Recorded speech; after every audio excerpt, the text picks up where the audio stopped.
The Ghost of Miss Annabel Spoon by Aaron Blabey. The Ghost of Miss Annabel Spoon, written and illustrated by Aaron Blabey, published by Puffin Books. The village of Twee, 7 miles from the sea, had a problem more awful than most. It was haunted and cursed. Yes, the folk feared the worst. Oh, the township was plagued by a ghost. No matter what hour, she lurked looking sour, be it midnight or mid-afternoon. Her dresses were shabby, her mood always crabby. Her name was Miss Annabel Spoon.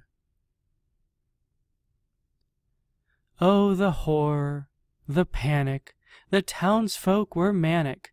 They suffered distemper and fits. It was dreadful to see every poor soul in Twee simply petrified out of their wits. "Enough is enough," puffed the mayor in a huff to a crowd who were equally cranky. "Things must be improved. Yes, she must be removed." Then he patted his head with a hanky. "But how?" asked the baker. "We'll just have to make her," the schoolteacher said with a scowl. The doctor cried, "Oh, we're all doomed, don't you know?" And the wind through the trees did it howl. But just at this juncture, a small voice did puncture the noise in the room like a spear. It said, I just thought that we ought to just ask the poor ghost why it's here." Well, the room it did stop. You'd have heard a pin drop, and the terrified mob seemed to settle. Then they all turned to see who on earth could that be. It turns out it was young Herbert Kettle. "Are you mad?" asked the grocer. But Herbert said, "No, sir. I think we should just ask her why." "You're insane," spat the mayor, madly patting his hair. "If you did that, you'd certainly die." But Herbert said, "Rot." Then he turned on the spot, and he marched to the back of the hall. "You may think I'm a fool, but I'll talk to this ghoul. Wish me luck, and good night to you all." Well, rumor was rife that when not causing strife, the ghost had a house in the wood. So in search of Miss Spoon, only lit by the moon, Herbert set off as fast as he could. Through the dark, crooked trees, just as calm as you please, Herbert searched for the ghost through the night. Till he came to a dwelling where he'd no trouble telling all the rumors he'd heard had been right. Well, his nerve turned to butter as he peeped past a shutter, and he saw her sat there at the table. She was there in the gloom, quite alone in her room, looking spooky and somewhat unstable. Oh, he wanted to run, but his job was not done.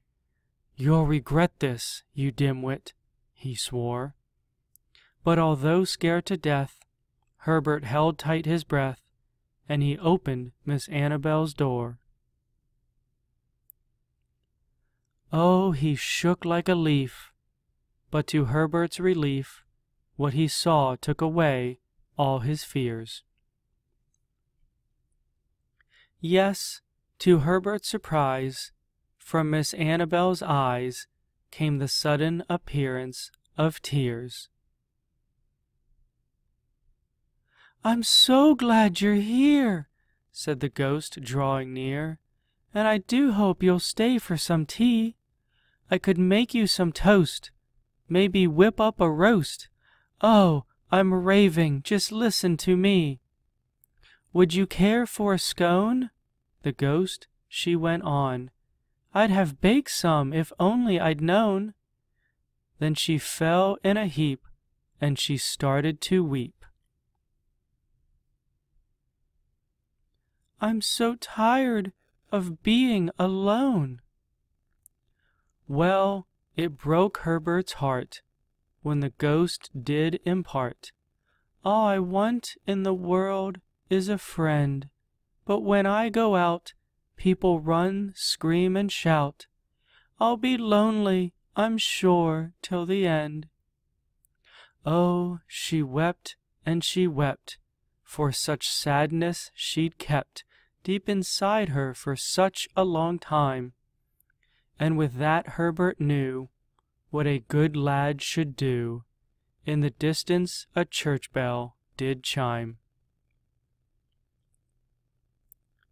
The young man said, "Miss, I can promise you this. If a friendship is all that you need, well, you don't frighten me. You're as nice as can be. You can call me a friend, yes, indeed." Poor Annabel Spoon. Well, she thought she would swoon. "Really?" she asked through her tears. "Yes," said the lad.